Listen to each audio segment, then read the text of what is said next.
Welcome back to the Live Courageously podcast show in episode 77. The show was on a hiatus as I was producing a feature film last month in May, but it's great to be back. And I have some great guests with me today, so it's a great way to come back. I'm your host, John Duffy, and Live Courageously has been the conscious theme of my life for the last 3 years since the beginning of the pandemic in 2020, and an unconscious theme for most of my life. Courage is resistance to fear, mastery of fear, not the absence of fear. And there's something contagious about someone who is courageous. So today's show is with two very courageous women, the Perez Sisters from Wlliamsburg, Brooklyn, New York City, New York in the house. They are entrepreneurs, activists, indie media newscasters, podcasters with their Cafecito Break show and much, much more that we'll be exploring. So I'd like to welcome them. And greetings, Rose Angel and Alex. Welcome to Live Courageously. Thank you for joining us. Woohoo! Thank you for having us. We're very excited to be here.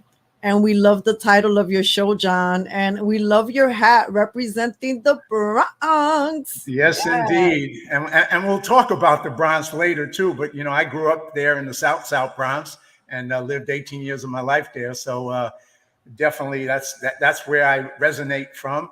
But I like to always ask my guests two quick questions. And the first one is, how did we meet? Because most of the people I have on my show are people I've actually met in the real world and not just on social media. So how did we meet? I love that. I love that you make that distinction because it's true. I think that these days so many people are meeting online, right? In some way or the other. But we met at the last AMP Fest in Arizona. My sister and I, we were working for a super PAC that was representing RFK Jr. And so there we were tabling. And all of a sudden, who comes towards our table? None other than John Duffy of Live Courageously. Mm-hmm. And little did we know we would wind up having an amazing conversation with you, clicking immediately with you. And it was just such a treat to have met you at AmFest. Yeah, you never know when you're going to meet new friends. Mm-hmm. Well, it was so cool because I was walking by. I didn't expect to, see your booth. And then, I was listening to you and I was like, okay, these are New Yorkers, Boricua. And I'm like, okay, this is cool. I got to go over and talk to them. And I'm glad I did. And, we got a chance to really, and then you asked me that you wanted to interview me on camera. And I was like, yeah, sure. After a little bit. And that was fun. And I got to know a lot about your background. I asked you a lot of questions at the time and I was like, wow, you have such a great story. And before we get into that story, because I want you to share that story of, all the things that you do, because you got such an amazing energy and range of activities. But I also would like to ask the second question, which was, what does Live Courageously mean to both of you? That question. Live courageously. Well, I think for me is standing in a bold, truthful place, especially in moments where you might be in an environment that may frown upon what you might want to say or convey.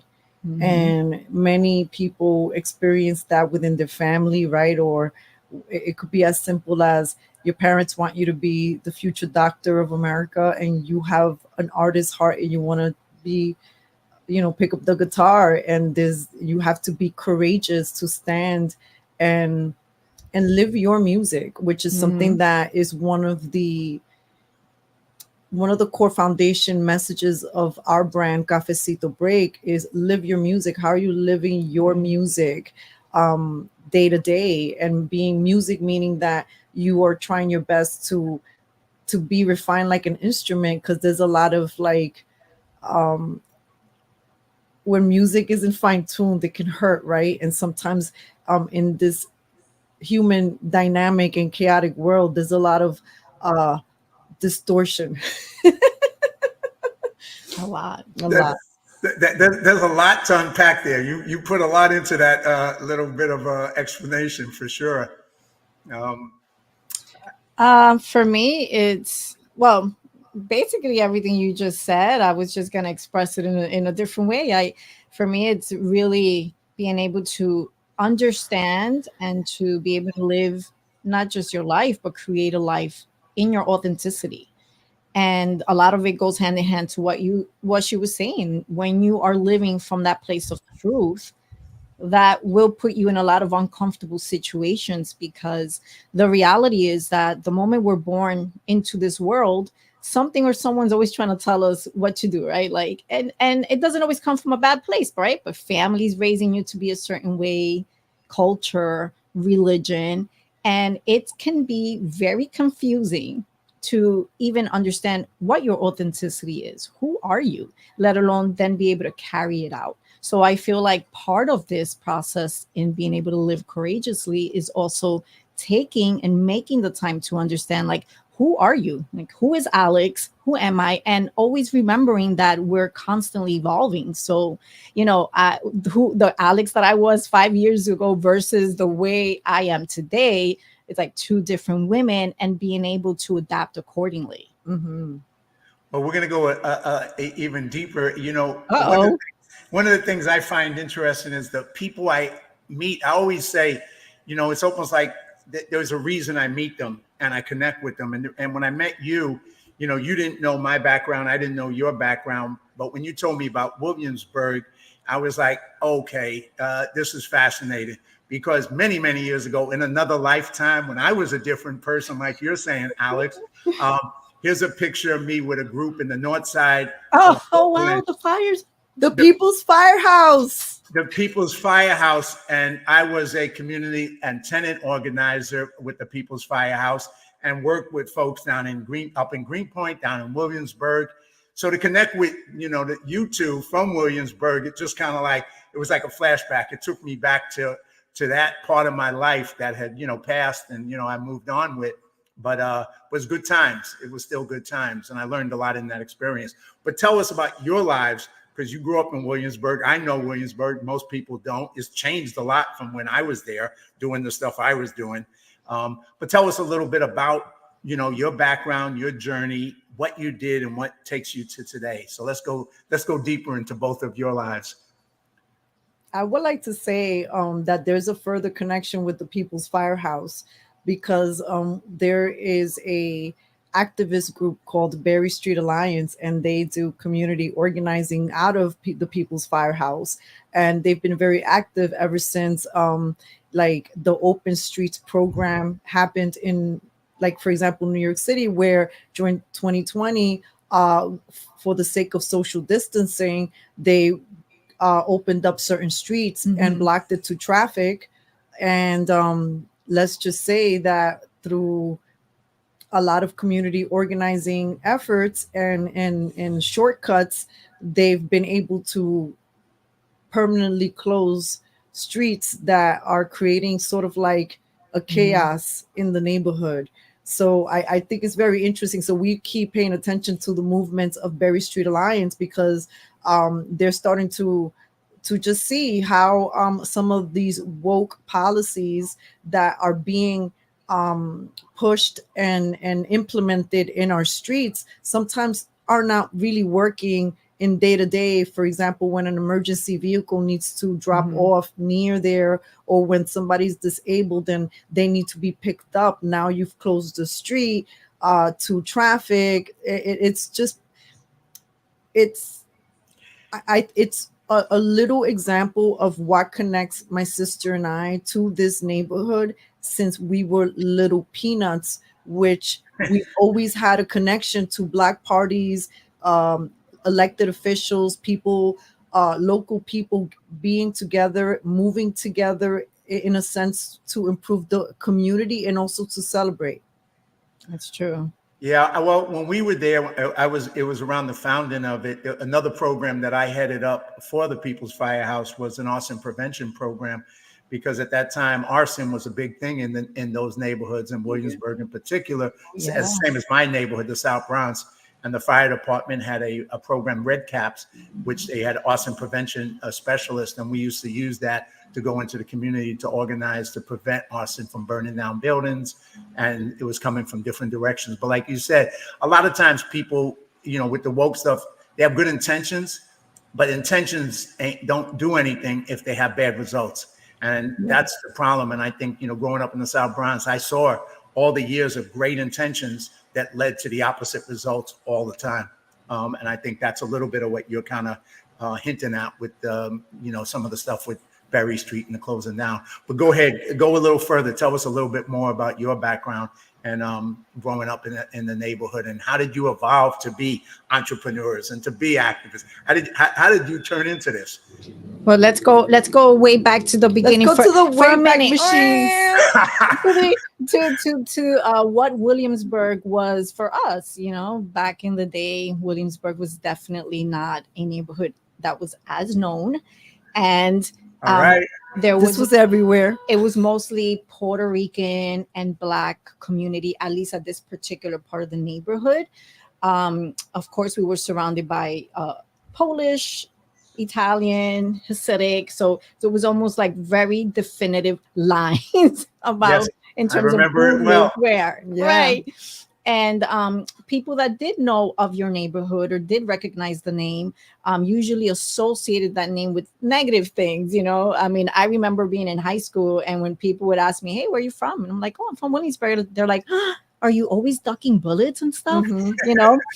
And so fast forward to today, where it's been so gentrified, and it's almost like night and day. But we did grow up in this community, and yes, it was pretty poor, and yes, didn't have the best aspects in terms of there was definitely gangs, and there was definitely crime and drugs, but there was also a lot of family. There was also a lot of community, and when you know a space to be your home, you don't know anything to compare it to. So you love your home. And we loved growing up in Wlliamsburg, and we were so blessed to actually have experienced Wlliamsburg during a time where community was actually so tight, and where families were that type of those family and community was prioritized differently than maybe what you see today. Everybody knew each other. And also our family members, just so you could understand where the entrepreneur part comes, our uncles and our father, they were entrepreneurs. They had little businesses. And so we saw our dad, even though who was an on and off welder, but there were certain seasons where he had a couple of businesses, I think maybe 3 that I remember. Yeah. And our uncle too, our uncle always had bodegas, right? And so we grew up seeing our relatives try their hand at entrepreneurship, even though we didn't quite understand it. And even though there wasn't like this roadmap, like, hey, daughter, or hey, niece, when you grow up, you might want to be an entrepreneur, look into being in those conversations never happened. Never. We were still having those conversations of save your money and put it under the mattress. Yes, correct. And also, just so you know, we are first generation born here. So our parents did migrate here from Puerto Rico. Well, it's kind of fascinating because what you're saying, the things you're saying, because I grew up, my family emigrated from Ireland, so I'm first generation American as well. And the neighborhood, I grew up in the South Bronx. When I grew up, we were the only Irish American family. All my friends were Puerto Rican and Black. So I was like the outsider, but not for long. I mean, I quickly adapted to everything. And like you mentioned, last weekend was the Puerto Rican parade, which to me as a kid, the 2 best parades was the Irish parade and the Puerto Rican parade. Those were without a doubt the New York's greatest parades. So I grew up in that thing. I mean, like you said, it was community. I mean, it was a poor neighborhood in the Bronx, South Bronx, but we had friends, we had family, everybody looked out for each other. So, when you look back on it, I look back on my life, and I dropped out of high school when I was 15, but I say, I was lucky because I had all these great friends and all these great people that made me who I am. So people who don't live in it don't understand there's that side, not just the negative side. There's all the positive side as well that you experienced growing up before the neighborhood changed. Yeah. Yeah, it helps you build resilience because you experience all of those difficult moments every day in those settings is truly an adventure. And unfortunately, the circumstances of all the migration that we've had, that we've been unprepared to receive in New York in the last few years, has kind of given a vibe of that time, with the exception of the community lookout. You could be falling in the street and people will walk over you or record you first. Somebody could be beating you up. People will be record you first and maybe think about calling someone to help you. Maybe. Maybe they might forget. Wow. That's the difference between today and yesterday. And I say yesterday, yesterdays, right? Right. Because in those days it wasn't like that. You had the lookout, you had the people taking care of each other. You had, and everywhere, everybody kind of knew each other. You played street games together. There was more of a sense of community. And that's definitely missing today. I want to get into and there's so much to cover, and I'm going to do my best to cover as much of it because you've done so much, but your, entrepreneurial stuff, maybe start there. And then we're going to jump into the activism, that led you to both me meeting you at that RFK PAC, and also your work dealing with the COVID and the vaccine mandates and all the stuff that you did in New York around that. There's just so much to hear about from the two of you. But, start a little bit with the entrepreneurial stuff, and then we'll pivot to the activism stuff. I mean, there is so much to unpack. I think that a pivotal moment was when our dad passed away. A few years before he passed away, he would hear my sister and I think my sister and I, we didn't realize we were already beginning our entrepreneur journey, but like the pre-me stage, before you know what you're doing. Mm-hmm. We always had a fascination with learning, right? So as even though we may have been in different settings, and different paths, because there were a lot of like different moments where we were not really in parallel, but we always were learning. So maybe we'd go to learn have a course on aromatherapy or herbalism, and my father would hear that those conversations. Our father was a big dreamer, so one day he said, when are we going to open a botanica, which is like the name of the old school spots that people would go for like spiritual like consults. Mm-hmm. So when we had an opportunity, he had already passed at this point, to have a tiny business in Wlliamsburg. We named it Botanica, but with the L, botanical, botanical. The L we added for love, because we wanted to keep and sort of like honor the idea of having a place to go for spiritual wisdom, but we wanted to create it in the way that felt organic for us. Mm-hmm. And all of it was rooted in the fact that my sister and I knew, and that we grew up in this amazing time where people knew how to care for each other lovingly and look out in a community setting, and we were witnessing a loss of that.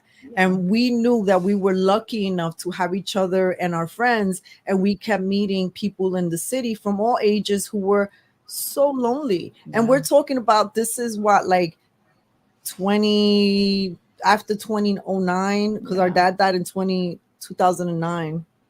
Yeah. So I would say it was most definitely rooted in this passion of understanding that there was this need that needed to be met, and we wanted to definitely be a part of that. And that was, people do need community, and it needs to exist from a variety of different components. At that point in our life, when we were focused in more of a spiritual, we were more spiritually focused, our space attracted a lot of people kind of going through those transformations. And as we all know, it doesn't matter what transformation you're going through. Usually when you're going through deep transformation, it can be such a lonely experience. And a lot of what you go through, you have to do on your own, right? It's your inner journey. However, we also understood the importance of what it's like when you have people in your life that can be that ear or be that foundation for you, or even mentorship in some capacity or the other. So, those were kind of our initial roots in terms of our brick and mortar. And we were there within the space for about 9 years. Wow. And we unfortunately, being a small business anywhere has its challenges, and even more so in a place like the city, New York City, which is so expensive. But at the end of the day, COVID years really just, was that last, really did us in, and we had to close, which was an incredibly bittersweet experience for us, because we were like, wow, during a time where people are so isolated, so lonely, so overwhelmed, there's this chronic mental disease happening all over the world. And And people are looking and people are needing the looking connection. exactly more than ever. And now a physical brick and mortar has to close down. It was not an easy thing No. for us to accept that. At that point, we Well, had to do. having done it, like you said, for 9 years, 10 years. I mean, I remember a good friend of mine growing up, his mother had a botanica in East Harlem. Oh, wow. And I remember she used to make the statues in their basement apartment, and we used to watch her, like, do the making of some of the statues and creating some of the product that she would have in her botanica. And so it was, and she was like someone where people would come to, like you're saying, for connection, for, spiritualism, something to give them something to believe in, some hope, something positive, and it meant so much to a lot of people in the neighborhood who were going through stuff. So, I can relate to hearing that, what you're saying. So when you had to close and you had to make that change, how did you deal with, obviously it was affected you, because at a time that it was needed more than ever, you had to not do it. And so then what did you do, the two of you? How did you transition? How did you get involved in all the stuff that you did get involved in? Why? What was your beliefs about it that got you to pivot into who you are and what you've been doing for the last couple of years?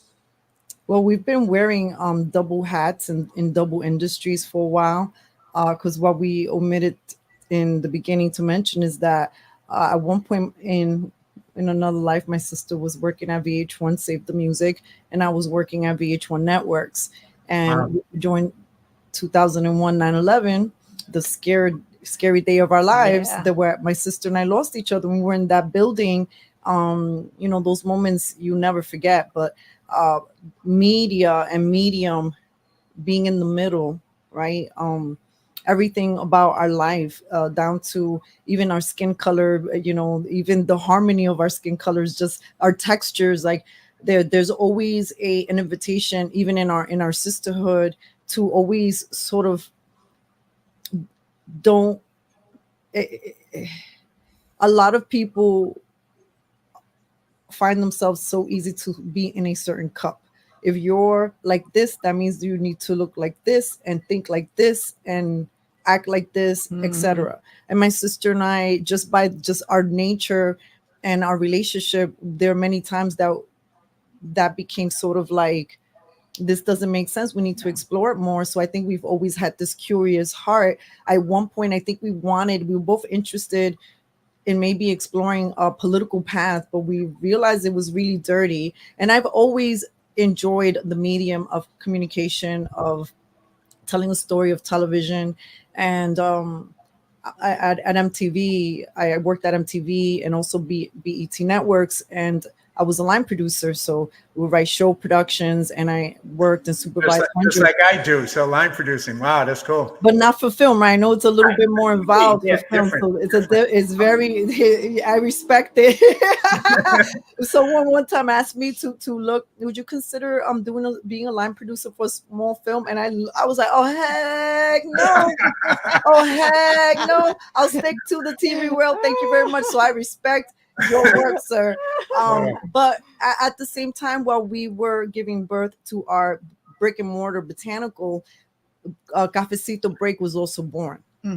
So that would, because we were like, okay, this is our little shop, but where are we going to go and have community events? Where are we going to go and have speaker series? So we were first birthed at 2011, Cafecito Break, and it was community events. Yep, Cafecito Break, unidos somos más fuerte, which means united we are stronger. And those shirts were actually the idea of those shirts was, we were trying to march in last year's Sunset Brooklyn Parade, Puerto Rican Brooklyn Parade. And when we applied, we got accepted, and then the person did a little bit more digging and saw our Substack, and I guess read medical freedom and intuited that to mean Trump, and we got rejected from a Immediately. small parade, being like, sorry, this is not a Trump rally.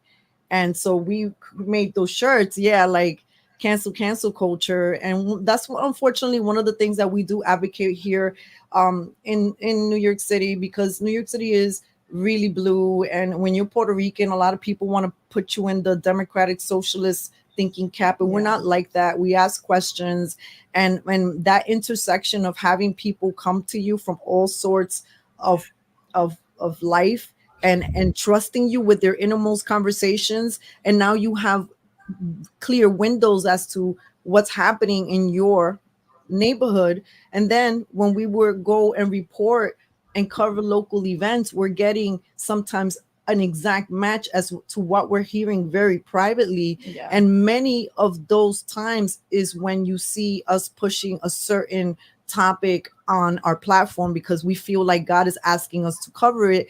And many times those are uncomfortable situations, conversations, and they have gotten us canceled. It has meant less work. We don't get contracted to work. We any nonprofit connection that we used to get for like freelance gigs, we don't get those phone calls anymore. And it's living courageously and learning. I guess we're learning a new map. It's a new roadway, because we don't know where this is going. We just know that no matter how hard the road gets, we rather live in this sacrifice than betray ourselves and our hearts and our souls and the name of our family legacy. I mean, there's just so much here. Yeah. Well, I know Alex mentioned early on in the conversation about, how you are different 5 years today from 5 years ago, and I identify, because, and I'm going to ask you some questions about that. But like when I was growing up in the Bronx, it was a time of protest. It was a time of radicalism. I was hanging out with the Black Panthers and the Young Lords Party and protesting for Puerto Rican independence and doing all that stuff. So that was part of my identity back then. I was a socialist. I was a communist. I went down that path for many, many years until I shifted. And then all of a sudden I had, I would call it some wake up calls. And I started to reanalyze what I believed and why I believed it. And I changed. And, who I am today is a lot different who I was at that point in my life. But, one of the things you say here, which is, free thinkers, and that I think is something that, identifies, I think, to be powerful, to be a free thinker, to be willing to not necessarily go along with what everybody else in your tribe, your community, your crowd goes along with, and you're willing to think for yourself is powerful. If you're willing to do it, it takes bravery, and it isn't easy. But that's what I saw in both of you when I met you that time, was that energy, that courage. And that's kind of why I was like, wow, these two sisters are cool. They're really cool. So that's kind of why I wanted to have you on so bad. But tell us a little bit about that. Why do you think you were, able to stand and think differently and, be willing to, go against the tide when the tide was going in the opposite direction, especially with the whole COVID mentality? Well, to kind of go back a little bit, we were raised in a predominantly Democratic family, as most Puerto Ricans tend to be, and community. But being young, I would say definitely one of the elements that affected or influenced how we thought or how comfortable we started to become within the world of politics, or just learning to step back and look at things differently, was that we had relatives that were very active politically, and they would kind of take a few of their nieces or nephews under their wing and, take them to these political events. So we grew up around local elected officials and a lot of these political environments. And little by little, like, there's a few things that happen within these worlds. Like, one, you learn to have a comfort within these worlds. And you learn to feel like you're not as outside of it as you may feel as some people may feel if they're not active politically. Some people just don't see how they can connect, or they don't really see themselves within these worlds. But when you are in these worlds, you also start to understand little by little. Obviously, when you're young, you don't see the full picture, but over time, you start to see things from different perspectives. You start to see the patterns and understand them a little bit better. You start to see the corruption, a little bit of everything.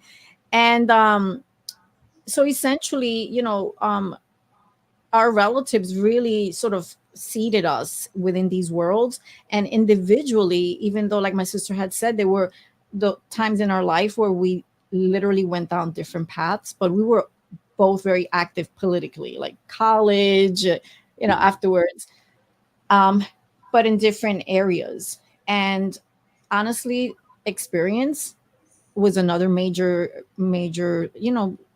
teaching tool, because every world that you went into, you had to understand the way that chessboard is played. And little by little, you start to understand that, there are rhythms and patterns to things, usually rhythms and patterns to people. But the more worlds and communities that you tend to be a part of, the more your perspectives grow and the more your awareness as well grows. And I feel that another blessing that we had is that we not only were invited to different worlds, but we sought out different worlds and communities, just even based off of interest, right? Things that we were interested in. And within all of these worlds, just learning different ways of thinking, different schools of thought, and being open to it. I think part of it, to be honest, it's we have some particular wiring that we were born with, because when we look at our family, sometimes we're like, how come we think like this? Because I will tell you, John, we have a younger brother who's a whole other generation from us. He's he was the surprise baby, and he's very similar. Just the way he thinks, in his way he looks at everything, the way so smoothly can just sort of step back and not get lost in the sauce. And so I think also part of it is genetic in some way. We don't know who we get it from specifically, but there were certain things like to sort of like narrow down and get to the question about why we ended up let's say advocating for freedom and medical freedom specifically, is also based on just our lifestyle. My sister was going through all the vaccine conversations with her children in school, and all of those things, and all of those conversations that it brought up. I would learn as a titi by default. Then as we were going through our podcast, one thing that I forgot to mention, because we're all wearing so many hats here, is that we picked up in our learnings different certifications, so that when we meet with people, we would be able to reach into different skill sets. So maybe we studied Reiki, we studied a little sound healing, we studied herbalism. I got certified as a holistic health coach. That's the intersection when you start learning about vaccines and vaccine health and all these questionable ingredients. So because our podcast we started our podcast in 2012, Cafecito Break, and the woman that I was hosting it with from Texas, she was a big advocate, also big mama bear like my sister, about what's going on in these with our children, what's going on with these autism rates. And of course, then these great documentaries that have been put out there little by little. We didn't realize is that we would be watching some of these documentaries of people that we would end up working around when the world went dark in 2020. Yep. Because John, if I tell you the truth, the first time that I had ever really stopped to look at RFK Jr., to really hear what he was saying, was when my children were younger, and I was knee deep in this, it was so overwhelming, because here I'm thinking, well, they're my children. Shouldn't I decide what they should or should not put into their body? And all of a sudden the schools were like, well, no, you can't decide. We decide for you. And I was having such a tantrum. To this day, just gets me so mad, because everything in my body, all my cells were like, this is not okay. This is not normal. But here was RFK Jr. He would come out and always, he was so inquisitive. He was sharing these other perspectives, and of course, also heavily censored. But that was the first introduction I ever had to him. Little did we know, right, that all these years later it would sort of circle back in these capacities, and that a lot of what he was talking about already would come to the limelight in ways that back then we couldn't imagine that they would have, because as we all know, these areas, these topics, even to this day, are still so polarized.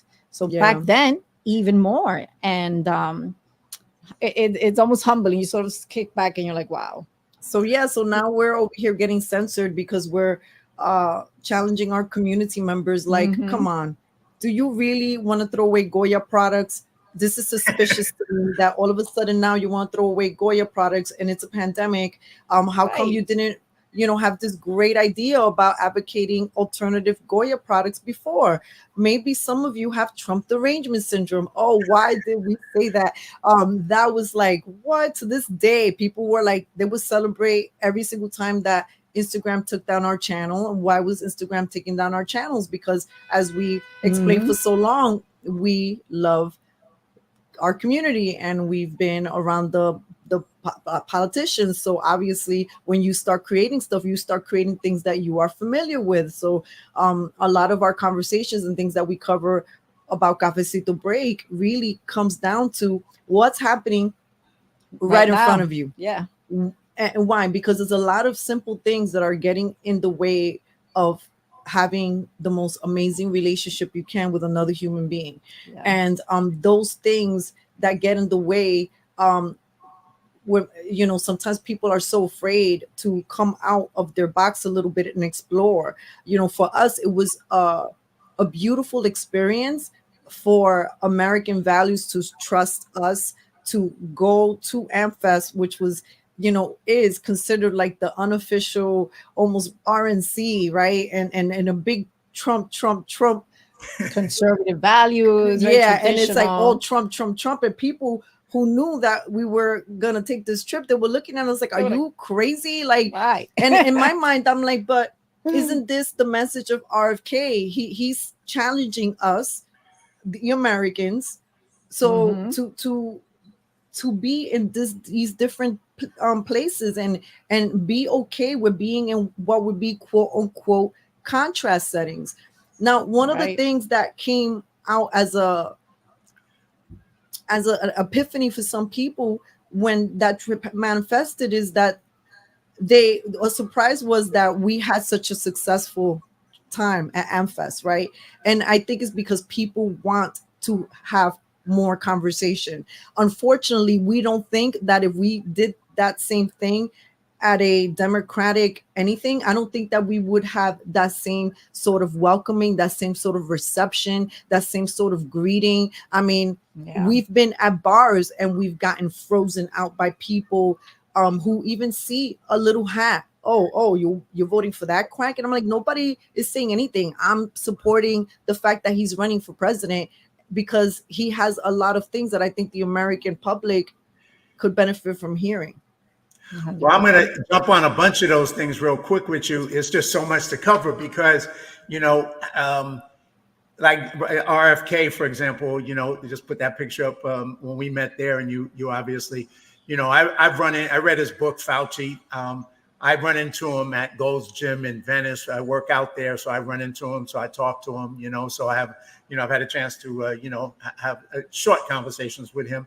But, one of the things that is, you mentioned earlier about being learners. You were both learners. And I think that's part of the fact that you question and think that unfortunately a lot of people don't. And a lot of people are, I couldn't believe it because I've always been into health and fitness. And when COVID hit, I just saw all these people become totally afraid, just total fear. And everybody who used to be doing all kinds of brave things now were like locking themselves in their house and not coming out and just totally living in fear. And I rejected it at the time. And luckily I had went to a motivational event right before it hit called Unstoppable. And we were all like-minded people. And we're like, this ain't stopping us. We're going to go out there even stronger into the world. We're not going to, let this virus, can we get the virus? Yes. Is it real? Yes. Can we get sick? Yes. But so what? That should not stop us from living. That shouldn't prevent you from being brave. So that's kind of what we did. And that's kind of what you did. But, and it just blew my mind because when, I was on the left and 9/11 changed me. And then I look at people and they're just afraid to have conversations with people who disagree with them on anything. And I'm like, wow, that's just pure cowardice in my opinion, because I can talk to anybody, no matter what their position, left, green, right, conservative, libertarian, who cares? You got a different opinion. Let's have a conversation. Let me see what I can learn, and let's treat each other with respect. What's so hard about that? But people can't do that anymore. They just can't do it. Or so many people. I can't say people can't. A lot of people can't. There's a whole group of people that can, and those are the ones that the circles we want to be in. I believe, and that you're in, is that we're brave enough to have those conversations. Come on, bring it on. What's the fear? Let's do it. Let's do it. Yeah, 100%. It's sad. It almost feels like it's becoming this lost art, And it's so much fun because you never know what world and adventure can open up when you allow yourself to meet someone that you may never meet in any other setting. And for me, it's like, I'm like, listen, I'm not trying to go on the next vacation with you. We're just having a little friendly chat. Like some people feel like, I don't know, why are they so scared to even say hello? Oh my goodness. Look, we were laughing the other day. I mean, people are even sensitive about looks. The other day I went to my favorite pizza spot and I was just looking off to this, to just, when you're like staring off into space, but I was actually in line of sight of somebody, a young person who was, I guess, sitting down. And all of a sudden I noticed by the corner of my eye, he pops up and then he starts having like a tantrum. And then I look at him and he's motioning to me like, why the heck am I just staring at him? Like it interrupted his pizza eating experience. And he started having a meltdown towards me, but I wasn't even looking at him. I didn't even realize that he was in front of me until he started motioning. But this is how sensitive people are. And that's, unfortunately, that's a thing these days where people put people on video who think they're looking at them.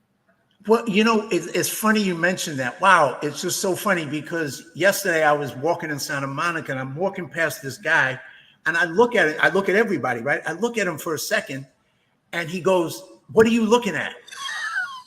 And, part of my Bronx was to respond like, "I ain't looking at you," to come strong at him, right? But I just kind of like shook my head and I was like, oh my God, what is happening? The mental illness that are affecting people, because if somebody looked at me, I'd be like, fine, hey, that's cool. But something's happening and has happened to people because of the isolation, because of the mental illness that's been created by all the propaganda, that people are walking around, unlike they used to be. And it's sad. It's just really sad to see because you go, man, you almost go, what's going on in your life that you have to be like that? It's just wrong. It's horrible. But it literally feels like a new set of humans have emerged. And you're coexisting on the same planet, and you're sort of feeling like a little bit more like, I don't know, like you're in your norm, but then all of a sudden you're surrounded by folks that are just wired so differently now, like even just down to their mannerisms. People are having a harder time looking at you in the eye. Like you all are saying now, great examples of you can't even, God forbid, your eyes meet, that's a trigger now. Conversation, even just the spacing. I mean, the truth is that, and I kind of feel like a lot of these things were being seeded even before COVID, in especially with the onset of like social media and more of a digitized world. I feel like we were already sort of being shifted into more of an isolation, independent space. But definitely those COVID years really just, it was such a concentrated experience for so people. And especially, like you said, John, people that were so afraid, and they got it, you know, honestly feels like we woke up and half the world was hypnotized, because I couldn't understand why everyone around the world all of a sudden were sounding, behaving in the same ways. Yeah, Like in the you same never see rhythm. that. You never see that. You know, like we adapt to our ecosystem, right? Our neighborhoods, our community. You never see behaviors and patterns be exactly the same across the board worldwide. That was so unnatural. So much of what we've all lived and witnessed has been unnatural. In what capacities and to what levels, we may never truly know. Yeah, it But felt demonic yeah, sometimes. but you Well, got to trust yourself. I like you said, I think that's a good word, hypnotized. It was a like global hypnotism that was mind-boggling because I live in an area, Santa Monica, where people were like not they're been into natural health all their life. They wouldn't eat anything that was unnatural. They wouldn't take anything that was unnatural. Then overnight they went from that to the opposite. And it was like now they were true believers in big pharma and give me the needle and give me more needles and give me more needles. And you're going, whoa, whoa, whoa. If before I ate something unnatural, you would have been screaming at me. And Mhm. now you're the opposite person, total opposite person overnight. It makes no sense. And we're still trying to figure it out. I mean, it definitely has been the great 2020 awakening when you look back, because being Mhm. grounded woke a lot of people up to what we were maybe too busy to look at. Yeah. Right now there's no excuses. A lot of parents woke up to how the educational system maybe is not as effective as they Yeah. think that it could, when they would see what their children were learning, what they were being subjected Mhm. to through online, what agendas, right? Some of the young kids that we know, because their curriculum was so one way, uh the young kids would find themselves sometimes talking to us Mhm. because they wanted to feel they could be in the presence of an adult, somebody maybe with a little more insight, that was not going to make them feel like a piece of crap because they had a question, because maybe they weren't buying into why Joe Biden is the greatest thing since the creation of human beings when he was running for president, for example, or why AOC, why didn't everybody like AOC, for example, like, what's going on with you? You're jealous. Like, we like it So was the many most examples. ridiculous things. Now, one of the most alarming moments for me during that time was to witness, how they have, there's local community board meetings everywhere. Uh-huh. So we Mhm. went to one, and for those who may have never visited a community board meeting, that's your local elected officials, your business people, your nonprofit movements, and people and concerned neighbors. Sometimes there are new proposals coming up, anything that's happening with your neighborhood within that part section. So anyway, I go to the meeting. The Brooklyn board president is there, elected officials are there. Every single person in this meeting is masked, and we already had enough information about this. But there was one lady in this auditorium filled with movers and shakers, who, if she saw your little nose, she would get on her mic and she would scream at you like if you were in kindergarten. And for me, that was a nightmare wake up call, because I'm like, these are the people who are in rooms together, supporting and creating policy together. Mhm. And we're talking to a lot of community members that are telling us all the time who is our local elected officials. They don't listen to me. But as my sister communicated earlier, it's a two-way street.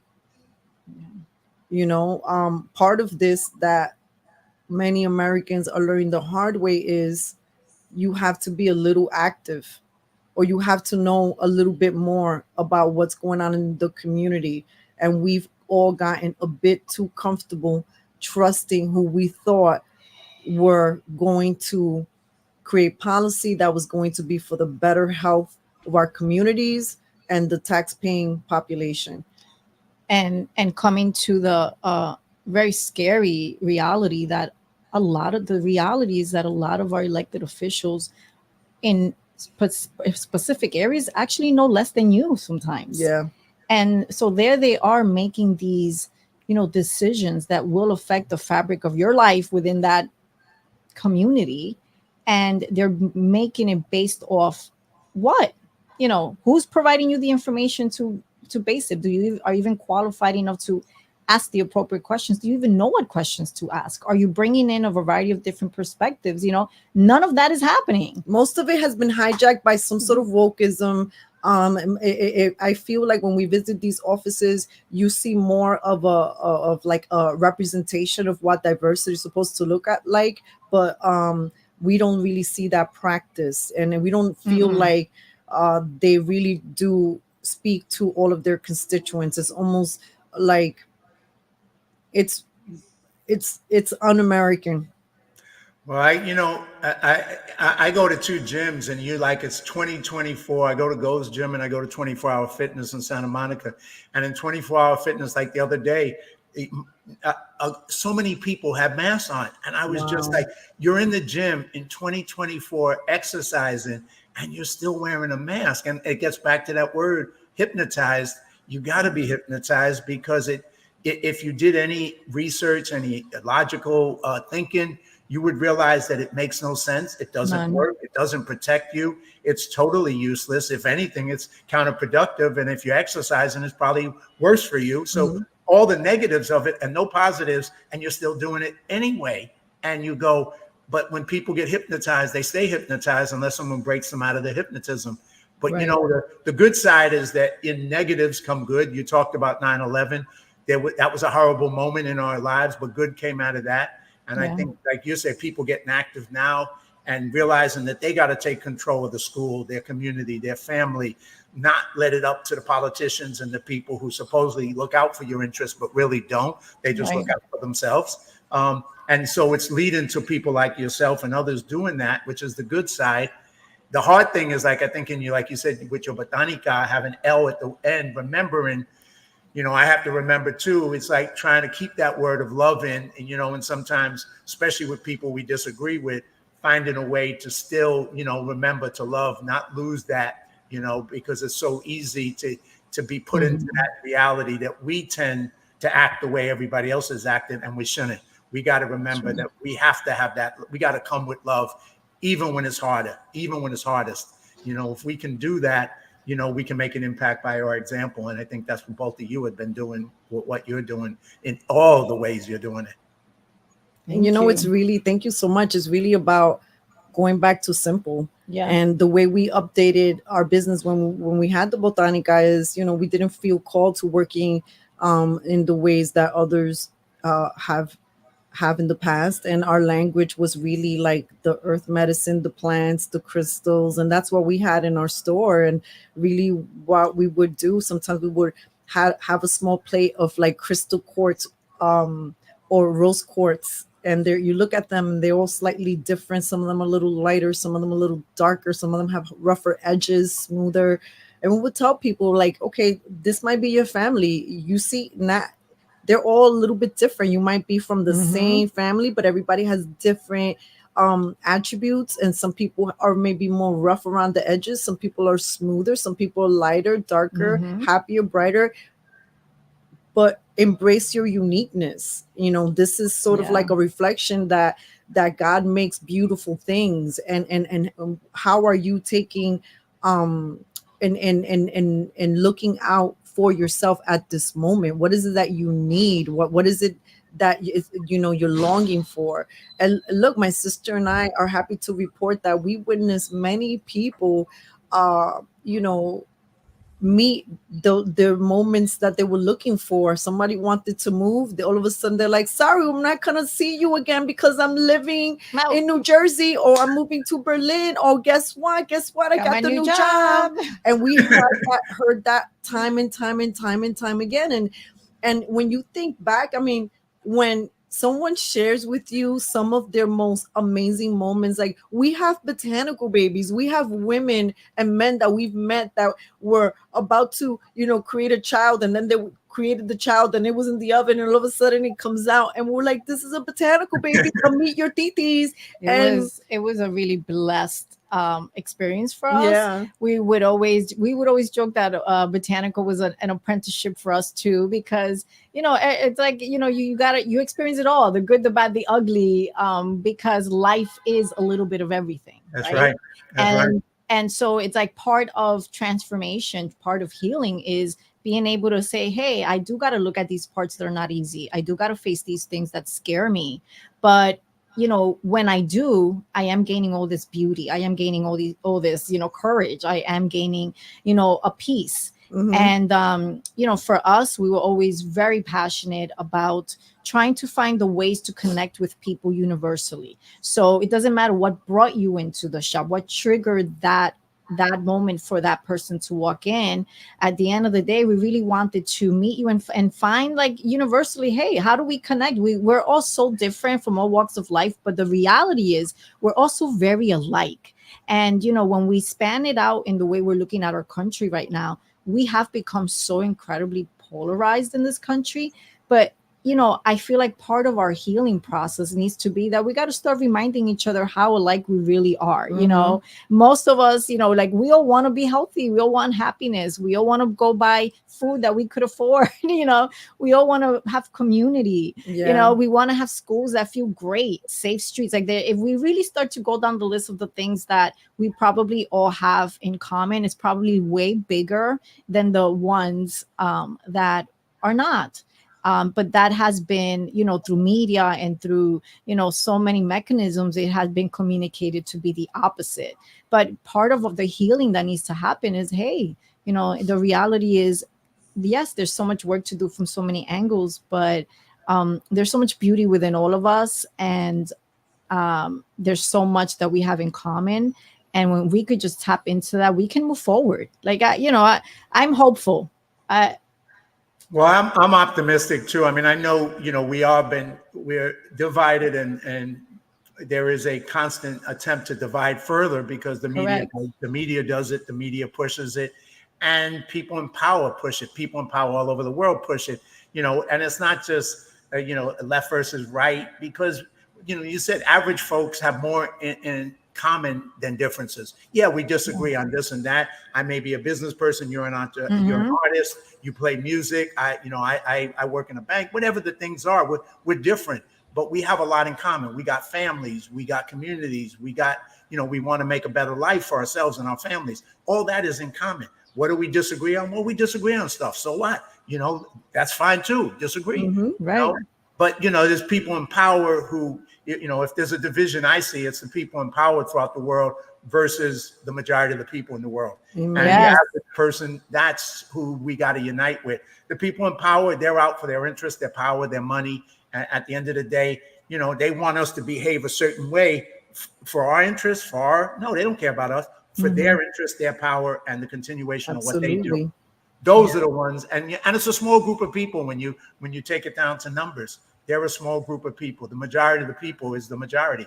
And so hopefully we can find a way to communicate with each other, and, whether we back this, you were, up in here, I'm going to put a picture up in my neighborhood, the Crotona Pool.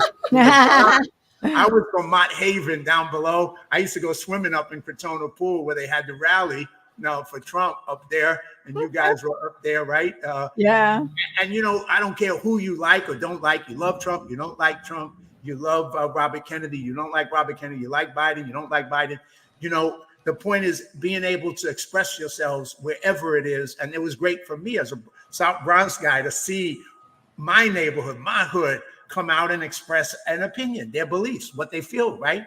And not be afraid to do that anymore. What's wrong with that? What's wrong with that? And listen, it felt great. It felt great. Amazing. And hashtag, it's not a cult. A lot of people like to dismiss that, but I think that, a lot of people also searching for connection, and people are feeling lonely, and people just want to be in spaces where they don't feel like they have to answer 1,000 questions just to maybe be allowed in.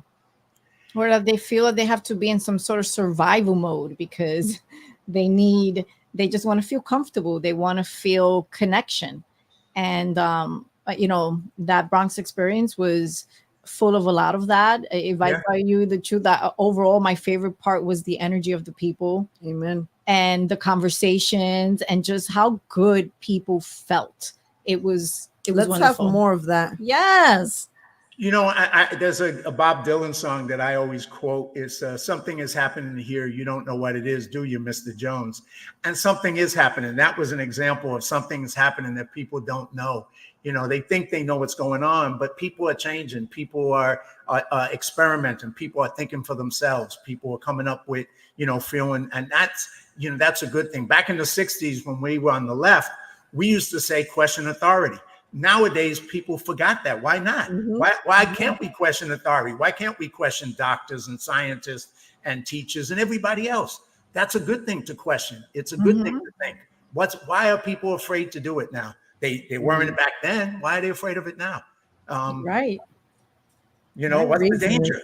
You're gonna be able to think for yourself. Wow, that's it. That's scary. Come on now. I know they're going after hate speech now, and some people get surprise visits by cops for making memes and stuff like that. Insanity. And we make memes, so we hope that we're not on any lists. Yeah. But I think we got to encourage that to have that spirit, that bravery. I always was a rebel. I was a rebel when I was on the left. Now I'm on the right. I'm still a rebel. I'm just that person who always questions. Tell me let's do this, I'm going to go, well, maybe, but why? Right. It's like I'm going to ask that why question. gonna and then figure it maybe out. I'll agree with you. I'll say, yeah, it feels, I love it because it gives me, some people, ask me like, do you feel like you're wasting your time? Like, why are you even, being involved in these community efforts? Things are the way they are. The control system is the way that it is.